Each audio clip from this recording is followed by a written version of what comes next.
All right, what's going on, my fan sizzles? It is DJ iSizzle. It is great to have you with me right now. Man, we got so many good topics today we're going to go over. But the first thing I want to go over is the importance of replacing your cables. Now, as a DJ, you get a lot of cables and they just get like this. And I know we can go wireless, but the truth about wireless is it's wireless. So a signal could disconnect it. Something could disconnect it, interference. Man, there's so many things that can go wrong with wireless. I love wireless. It's very convenient, but good old-fashioned wires are great. Now, these wires, well, they're kind of old. They're a few years old. And then I never, like, if somebody gives me a wire, I just go and throw it away right away. I always buy all my gear, all my wires. I buy it brand new. So, that being said, I got some of these new replacement RCAs just to have for backup, just to have for any moment I might need them. These are like very handy cables. I also got myself an auxiliary cable, a brand new auxiliary cable, and I got myself a new USB-C cable for my mixer as well. A little bit shorter. I had a longer cable and it was just too long. It was kind of taking up space. So I said, let me get a shorter cable. And let me replace a few of these and then also have another one for backup. So backup is very important. Keep in mind, these cables are great, but they're just like, I don't know. They're not, I barely use them anyways. So I am going to get rid of that one. And this one, I don't know what that one is. And sometimes you'll like collect cables and like, yeah, so this right here, I was having to use an adapter on to go to USB-C. So this one I had here, I'm going to replace it with this one, which is gold-plated, which is great. It's a lot shorter. It's a lot less hassle. I don't know. So we're getting rid of that one. We're keeping this one. This one's great. What other one do I have here? Oh, yeah, this one right here. So this one just started to. This is one of my backup cables. I was plugging it in, and as you plug it in, it kind of makes like a little fuzzy sound. So I replaced it with this new gold-plated one, as well as it's got like a great braided wire on here as well, so it doesn't tangle up. This one's been great, but time to go. So, oh yeah, and then these RCAs right here. Yeah, I got these old RCAs here. They're fine, but these new ones right here are just a lot stronger and more durable. And something I've learned the more I DJ is you want stronger and durable cables more than these, whatever these are. Okay, those are gone. These are keepers right here. And then I bought this, but I bought a replacement one. I thought I was getting like a 2-foot cable, or not a 2-foot, but like 24-inch cable. And this one turned out to be like crazy long, and I just needed it in the car just to like charge my phone really quick. And then for some reason this long cable doesn't charge my phone very quick, so it came in a 2-pack. It was a good price, but that was the problem. It was a good price and it came in a 2-pack, so I definitely got quantity over quality, so throw those out. And then also I have another one of these auxiliary cables to throw that one out. And then I also have another one of these long ones right here that I replaced, so we'll throw that out. Oh, so what I did buy, and I am super happy with this. So I will show you these. These are my XLR cables. And so when it comes to ceremony sound, I don't rely on wireless. I don't rely on Bluetooth. I rely on good old-fashioned XLR cables. These bad boys are awesome. And I bought these, and they're braided. And they're different than the normal XLR cables. I have the XLR cables around here. I use them for short solutions, but this is a 25-foot cable. I'll show you here. I got another 25-footer here. So what I like to do, yeah, I got a lot of cable here. So here's another 25-foot. So I got about 100 feet of got about 100 foot of XLR cable. This is all braided. It is, what do they call it? Like snag free. Like kink free, all that stuff.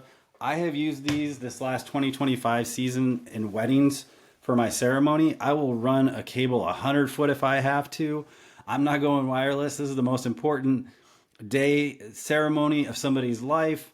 This is the couple we're working with. I spoil my couples. So I want to make sure everything is hardwired and there's going to be no room for error whatsoever. So that's why I've been buying more of these. I bought another 50-foot, 25 and 25, so 50 feet more of these XLR cables. I've been super impressed with these. I highly recommend them if you can find them. Yeah, so that'll cover my new gear wire segment. And yeah, I just don't trust wireless. If somebody's going to pay you for a service, like there's just too many things that can go wrong with wireless. So I stick with the good old fashioned cables. There's so many things that can go wrong in ceremony. A plane can fly over, can disconnect your signal. Somebody can turn on their phone and start recording, disconnect your signal. There's so many things that can go wrong when it comes to ceremonies. So I have upgraded my ceremony sound this last year because I've had more clients that want ceremony sound versus previous years where ceremony sound wasn't as important. But I know next year it's going to be even more important. So I have prepared greatly for it and I am looking forward to it. Upgraded all my cables and everything like that. So yes, that is my cable segment. Next, I want to kind of move on to something that I think as a guest at weddings, sometimes you'll be, whether you're in a wedding party, you're a best man, you're the maid of honor, you're just a guest, and they ask, hey, do you want to say something nice to the bride and groom as a toast? We'll do an open mic. And when that happens, I've been to a couple hundred weddings that I've DJ'd, I've emceed, and I've seen a lot of different people get up on a microphone. And I can tell you some of the first things they say is, I'm afraid to be up here. I don't normally do this. I'm going to try to get through this. They pull up their phone, they look at their phone and go through the notes. And that's great. But what I was going to say is that, this speech really isn't about you. It's about the couple and it's about the audience that's listening to it.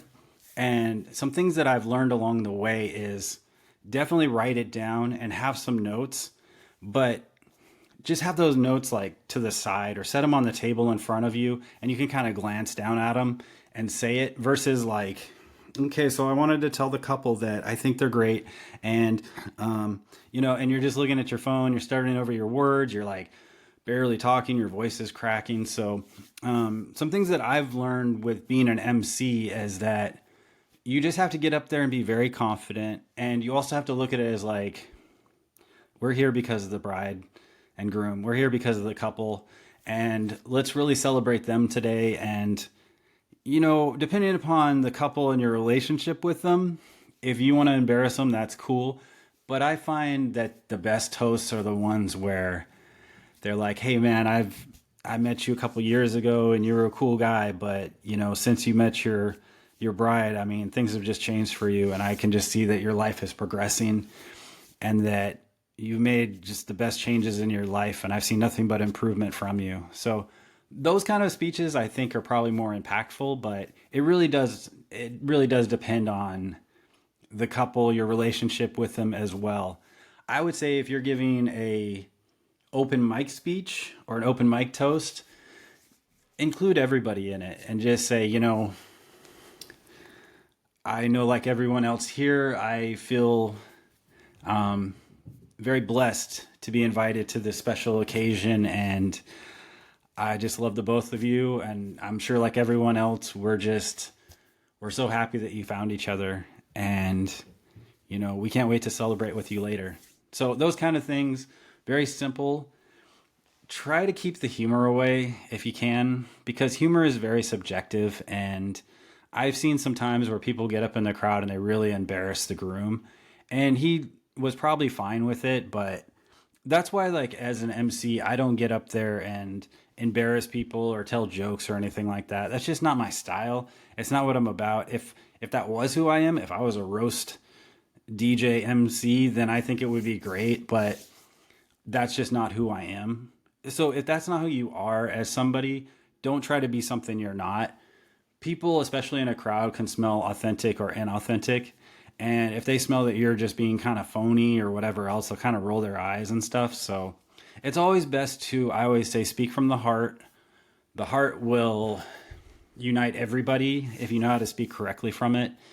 there's been so many good toasts where I've actually choked up and I'm like, man, I've never met this person in the audience before, but the way that they're talking to the couple is really, it's very heartfelt. And it really, like, if you can connect people that don't know them or they only know the bride or the groom, I think you're going to win every time. So yeah, so some tips I would recommend: definitely have an outline, a couple bullet points, write it down on a piece of paper, write it down on your hand. I don't know, somewhere that you can just access it if your mind goes blank. Hey, when I first started doing an MC work, announcements, I would kind of write it down. And then one time I just had this complete blank when I first started, and I was like, whoa, I totally forgot what I was just saying. And I had it written down on my DJ program, and I just looked down and I was like, I just kept on going. And I was like, okay, cool. Caught that moment. No big deal. As you do speeches, as you do public speaking, as you do more and more, then that's when you can become more comfortable, and maybe you don't need those notes. But when you first start, man, it is so important, because like, it's nerve wracking, I think, because you're afraid what people are going to think about you. You're afraid that they're going to judge you. You want to probably be liked. You probably want to say something funny and have everybody laugh. You probably want to have people cheer and really like love what you're about to say. And you can get inside your head when you're trying to prepare for a speech, or anytime you're trying to get in front of people. So the first few times that I would get up in front of people, I would kind of be a little shy and be like a little like, But after you do it a couple hundred times, it gets a lot easier. And then actually after, I would say maybe like the sixth or seventh time, I was totally cool and natural. And I'm just like, I know everybody here. Like I've been to many weddings and I know everybody here. Like, this is family here. These are friends. And if you look at it that way, like, these are just your friends and family, even if you don't know them, it really helps as far as like just being like open and easy to conversate, easy to put out what you're trying to say to everyone. So I would definitely say, take a couple deep breaths and just be like, hello, how are we? Oh, also, mic technique is so important. I see a lot of people giving speeches where you'll hear people in the crowd say, put the mic to your mouth, put the mic up. And people will be like holding the mic like down here. They'll be holding it and they'll be talking. And the mic won't be able to pick up any of this talk. So if you bring the mic up to here, you'll be able to get a good, like sense of everything. And like I said, you got to speak from the heart. And also you have to speak from your chest, speak from your stomach. You gotta vocalize. I see a lot of people getting up on microphones and being like, hi, it's so nice to see you and so great.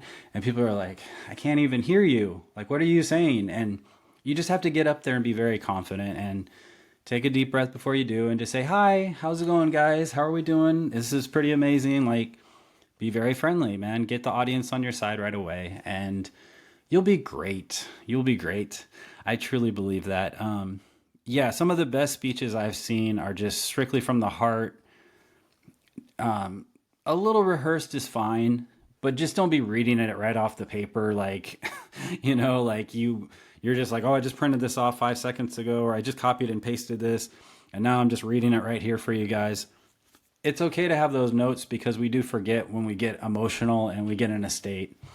And I think that's what like speeches and toasts are really meant to do, is they are meant to provoke really strong, like great emotions of like change, emotions of progression, emotions of love and togetherness. And so happy that we're here today. So that's just a few things I wanted to say about giving toasts and everything.